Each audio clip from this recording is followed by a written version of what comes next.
Welcome and thank you for joining us. My name is Al Guevara. With me today, Alma Boubel, the Executive Director of the South Texas Food Bank. Thank you very much for joining us today. Well, thank you for having us. I thought it was very, very important to meet up with you, or at least interview you, to get your message out. And I'm going to do a quick little overview of information I got from your website. It says, for more than 30 years, the South Texas Food Bank has aimed to be a bridge between those who are suffering from hunger and those who want to help through a transparent and efficient channel that guarantees that their donation will reach those who need it the most. That's a wonderful, very succinct way to encapsulate basically what you do.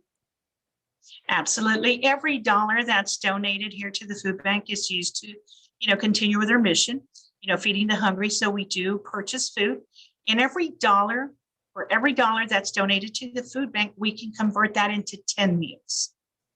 So if there's a donation of $100, that's 1,000 meals that we can provide to our clients or to the community citizens that, come and ask us for help. I think it's crucial and it's very important that you're mentioning that because every so often, I did radio for a couple of decades and we do canned food drives. And there's a difference between collecting canned goods and dry goods and things like that and a monetary donation. Is it that you can, don't get me wrong. I don't want anybody watching this to say, oh, then I shouldn't donate canned goods. No, you're saying that a monetary donation can actually be stretched further? Well, yes and no. Okay. Okay, so we still do food drives. There's Right. different organizations around town, and we encourage any organization in town, to conduct food drives. The only problem that with food drives, you get all sorts of different products, then it Right. has to all be sorted. Versus if you do a monetary donation, I can buy what I absolutely need. And what it's our staple food for our community here. I know what they like. And I can get terrific prices because we are both members of Feeding America, Feeding Texas. Right. So we do get discounted prices, on certain products that we purchase. And, I don't want to discourage anybody from saying, oh, we don't want to do a food drive. Of course, we always encourage that. It's just, there's a little bit extra work that we would have to do over here to kind of sort out all the product. We need non-perishable stuff. We do not take perishable stuff, because sometimes by the time we get to sorting, if you give me a bag of chicken or a whole chicken, it's going to go bad. Now it has contaminated the rest of the products, Right.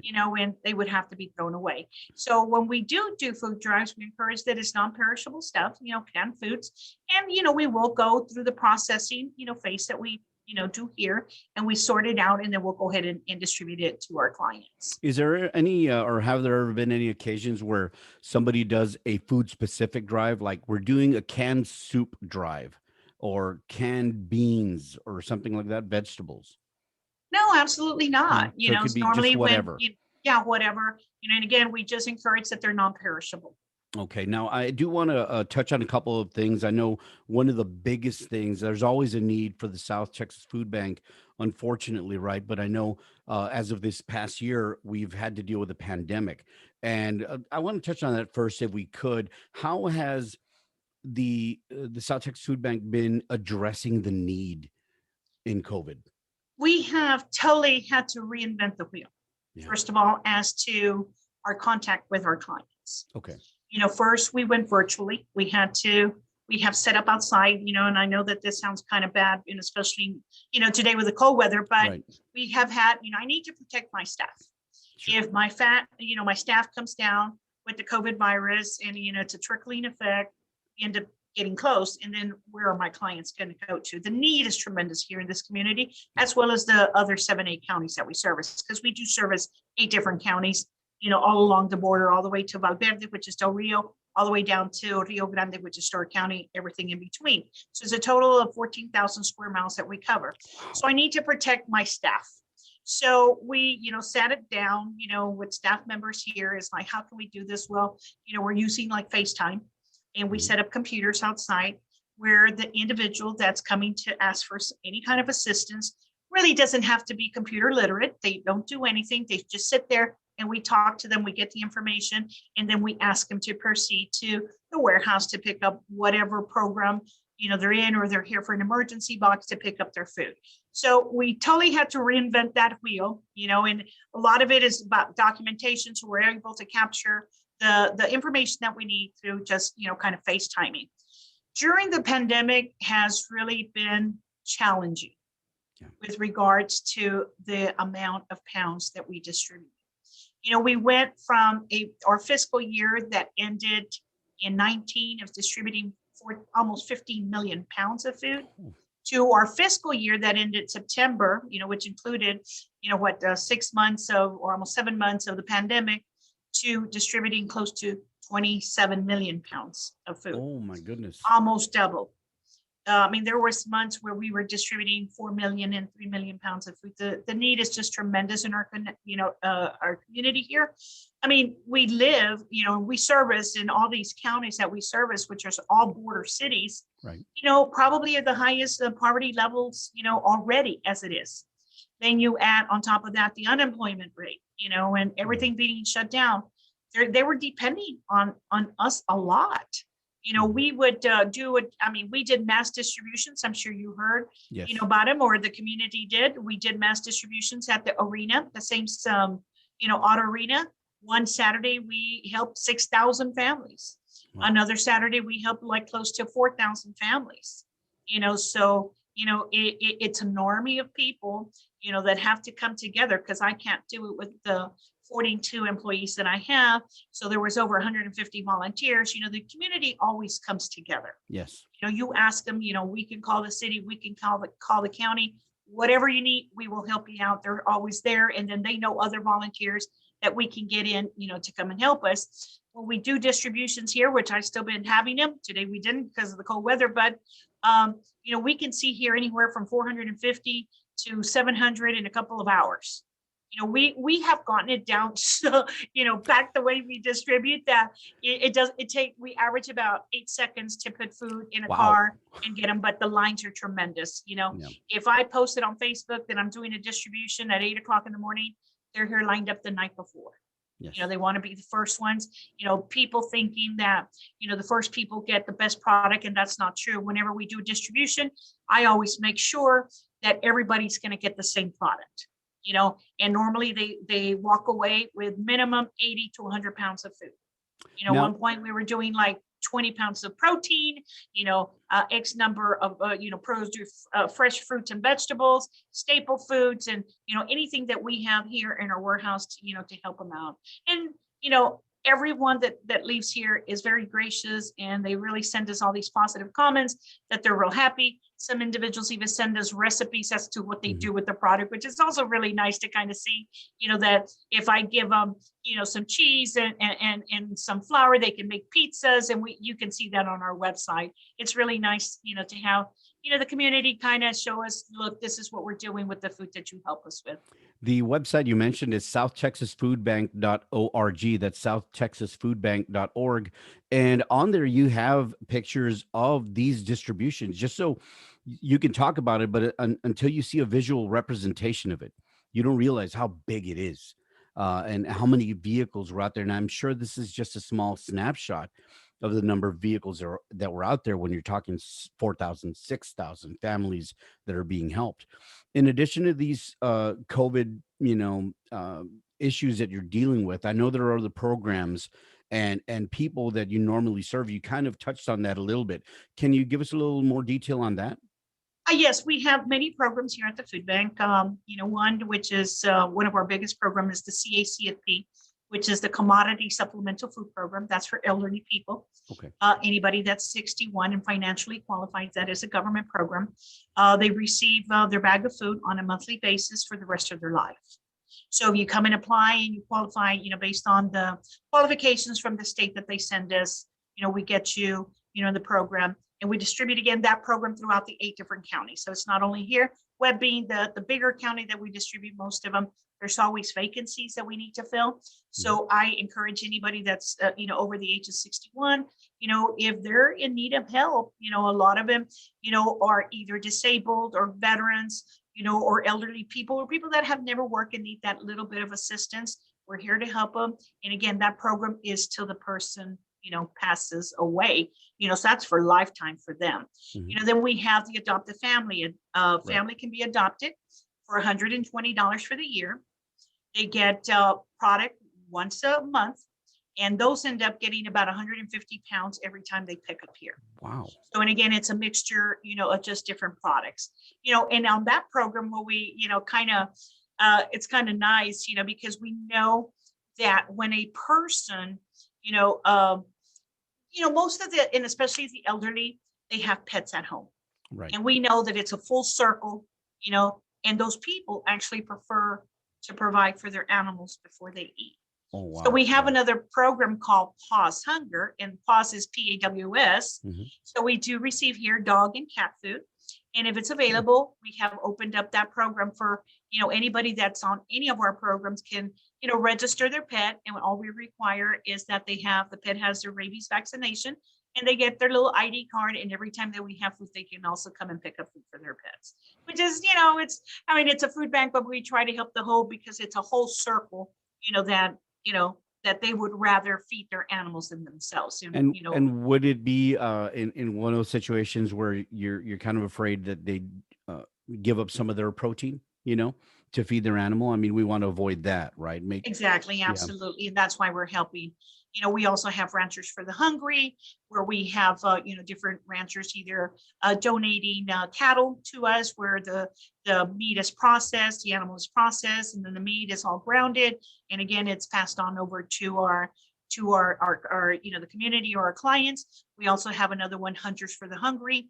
Mhm. Venison is very, used here in our community, Mhm. especially during the Christmas, the tamales, they Oh, love yeah. the venison, Yeah. so we have a program called Hunters for the Hungry, where the animal can be donated to the food bank in its process. And again, we distribute it, to our clients. We have the CACFP program, which is kind of like a kids cafe, where we're providing, I believe right now we're in 11 community centers Okay. where we're providing meals to the children. And this is a year-round program. We know that a lot of children, use the school feeding program Mhm. for breakfast and lunch, but what do they do for dinner? So that's where we come in. We're approximately distributing right now about 850 meals on a daily basis to those community centers, so a child never goes hungry. We also have the backpack program for the children in several areas, because what happens on the weekend. Yeah. So we provide it there. In the backpack, it's a little bit more difficult to get stuff in the backpack. So we try to get food that's easily microwavable that they can use. But we always make sure that there's rice and beans in there that they can the parent can probably cook that and share with the rest of the siblings or just the parents. Just to make sure that they have something over the weekend when they get back into the school system, for breakfast, lunch, and then we can come in with dinner at our community centers. I imagine there's a process when it comes to food distributions, and there's a cost involved. We were talking about donations and all that, but is there some sort of funding that you receive aside from donations? We do have a couple of government programs that we work Okay. from, and the government does provide us either food or, the government's not going to send you money. Right. Okay. So they'll say you are allowed X number of dollars, and we go through the USDA and we, purchase, you use our funds to send Okay. us Like a food. And store that's, credit. yeah, exactly. Kind of like a credit, so, and of course, I always maximize, the donation from the government to us, and always maximizing and getting, food that's a staple product for, my community, because it can vary. Like my clients don't like eggplant, but maybe in North Texas, they love eggplant. So, Okay. which is good that they give us a choice as to what we can choose from. Okay. And what's the process for the food distributions? Is there something in place? Well, normally we post it on Facebook, Okay. that when we're going to be doing our distributions, of course, we do have a schedule, and Mhm. the entire month is completely full. Like I said, we have to deliver to all these different counties, and normally there's 18 wheelers going out of product. But we try to at least once a month, go out to the rural areas, Santa Teresita, La Presita, those rural areas, Mhm. and do a distribution there, open to the public. We we do some distributions here at the food bank. And again, we just post them, on Facebook, and anybody can come. We don't ask any questions. Those are just, free to the public, but, you will be in line for a couple of hours Sure. because, when you get 700 cars and, it's a lot of people and we're working as fast as we can. And, today, unfortunately, we were going to do one, but the weather did not permit us to do that. I need to go, continue protecting the staff from the elements and just to make sure that we stay healthy to continue, with the distributions. And that this inclement weather is going to be going on for a week. So I imagine there's going to be some difficulties on your end at that time. We're speaking to the executive director of the South Texas Food Bank, Alma Boubel. And I know you've been in existence for over 30 years, but what do we have planned for this coming year, 2021? We're continuing with our what we called our COVID-19 distributions. Mhm. And again, just because we're not doing a distribution does not mean that you have to go without. You can always come here to the office. Like I said, we can virtually, talk to you. And if you need an emergency box, we will provide you, an emergency food box for that day. And then we try to get you, into one of the programs. Again, we're just going to continue, doing the best job that we can. Again, trying to provide, for the needs that, in our community. It's very challenging. The needs have been tremendous. I believe that if I remember correctly, like in a 6-month period during the, I guess, high when COVID first came out in March, I think for a 6-month period, we saw 500,000 individuals here. Wow. 500,000 individuals that we helped, in about a 6-month period. And it's not only them, but, we respond to all sorts of emergencies. A couple of years back, I think it's probably been two years now in January, February, when there was the government furlough. Right. Would have ever thought that the government people, would need any kind of food assistance, but they were getting paid. And, we saw over 1,500 government people come and pick up, assistance here. So we respond to any kind of emergency in any of our, 8 different counties that we service. So we're here for the community. And if anybody's in need, just come by and see us. Nobody walks away with, nothing in their trunk. I noticed that you have a very visible building. Your the outside is very bright, very visible at 2121 Jefferson Street, and Monday through Friday, 8 a.m. to 4:30 p.m. Is the number listed on your website at southtexasfoodbank.org the right number to call in case somebody needs some information regarding applying for assistance? Absolutely. And, we actually also just had we totally did our website. Mhm. It has a lot of information on there.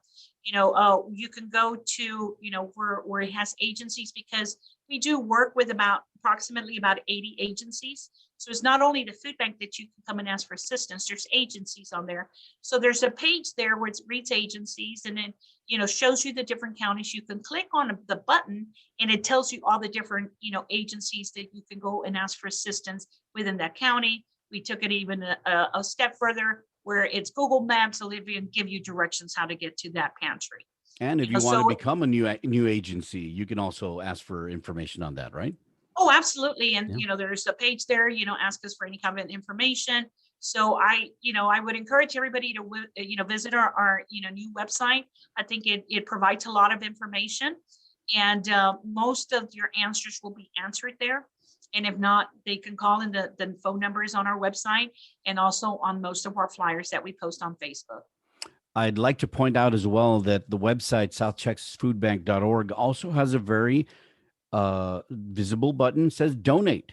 So you can Yeah. also click on there as well. You can click on donate. There it is. It takes you and it says one of the most trusted 501c3 nonprofit organizations in serving 8 counties in South Texas and lists them all.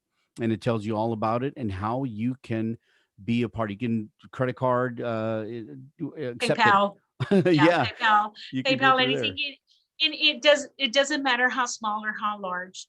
Every dollar, I can guarantee you that every dollar is used to purchase food and is distributed in the community.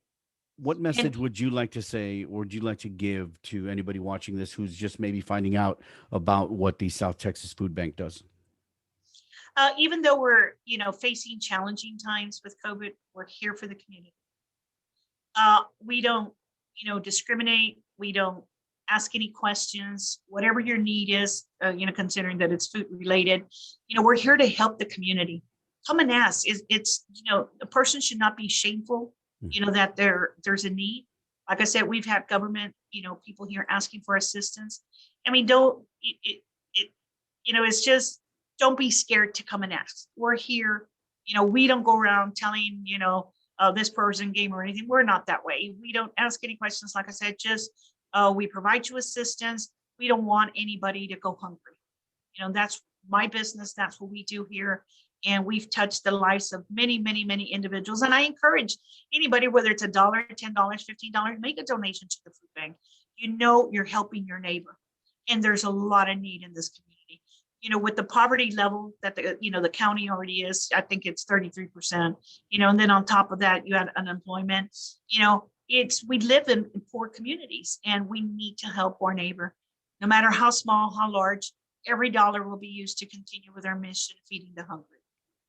Don't let pride keep you from making sure that your family is sustained, right? Correct. That's the thing. You can volunteer, you can pay back when you get back on your feet. Don't let pride get in the way.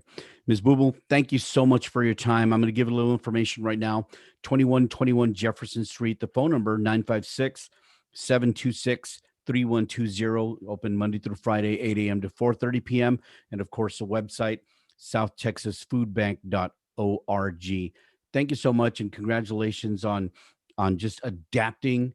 When you were dealt with the pandemic, you adapted. I congratulate you on that, and I want to thank you for joining me today for this interview to get the message out and the word out about the South Texas Food Bank.